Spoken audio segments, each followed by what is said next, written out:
Vous écoutez France Culture.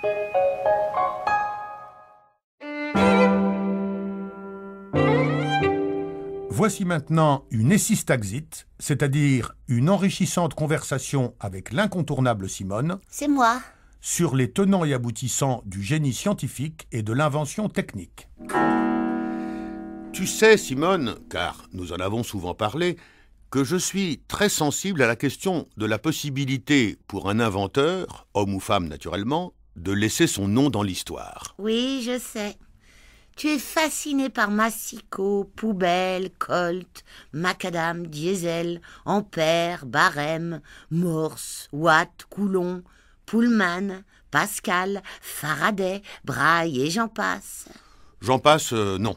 Jean Bart, à la rigueur, bien qu'il n'ait donné son nom à rien, mais j'en passe, non. Que tu es drôle, mon chéri. Merci. Or donc, il y en a un qui est passé à côté de la gloire, c'est le physicien allemand Wilhelm Conrad Röntgen, pourtant premier prix Nobel de physique en 1901. Il a inventé quoi, le bougre? Les rayons X, Simone. Tu vois le truc? Une découverte colossale, largement de quoi rentrer dans l'histoire. Eh bien, Röntgen, en découvrant ces rayons, en raison d'une humilité maladive et sous le prétexte qu'il ne connaissait pas la nature de ce rayonnement... Oui, il en avait constaté les effets. Il en avait imaginé l'application.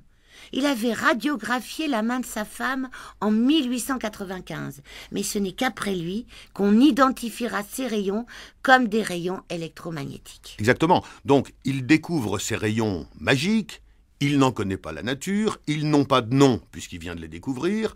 N'importe qui à sa place aurait eu la présence d'esprit de les baptiser rayons Röntgen. Ah, n'importe qui, non. Uniquement ceux qui s'appellent Röntgen.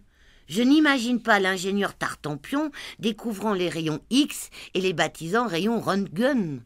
Il me semble que ces rayons Tartampion seraient plus judicieux dans ce cas précis. Oui, on est d'accord, ne pinaille pas pour le plaisir. Ce que je veux dire, c'est que Röntgen aurait dû baptiser les rayons qu'il a découverts, non pas rayons X, mais rayons Röntgen. Et à ce moment-là, tu me demanderais pas ce que Röntgen a inventé quand je te parle de Röntgen.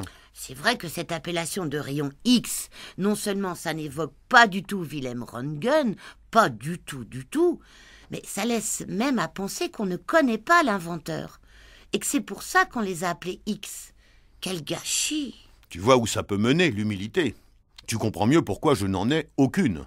Moi, si je découvre un rayonnement nouveau, même si ce rayonnement n'a aucun intérêt, je me dépêche de le baptiser rayon Rollin. Et tu fais comme tu veux, mais si ton rayonnement n'a aucun intérêt et aucune utilité, on n'en parlera jamais.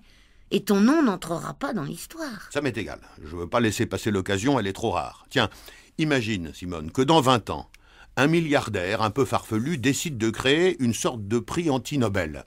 Un prix qui, dans le domaine de la physique, récompenserait le rayonnement le moins intéressant de toute l'histoire. Le rayonnement le plus définitivement inutile. Enquête, jury de haute personnalité scientifique, verdict, les rayons Rollin. Et je reçois le prix. Le prix quoi? Ah oui, c'est une bonne question. J'ose espérer que l'hurluberlu milliardaire aura, comme l'a eu Alfred Nobel, la présence d'esprit de donner son nom à son prix. Le gars s'appelle Tartampion, par exemple. Le lauréat du prix Tartampion de physique 2030 est attribué à François Rollin pour la découverte des rayons Rollin qui n'ont aucun intérêt. Ah non, pas besoin de le dire qu'ils n'ont aucun intérêt. C'est le principe même du prix. Ce qu'il faut retenir, c'est que Rollin et ses rayons sont entrés dans l'histoire. Et pas Röntgen. Pas Röntgen, ça fait 300 fois que tu le cites.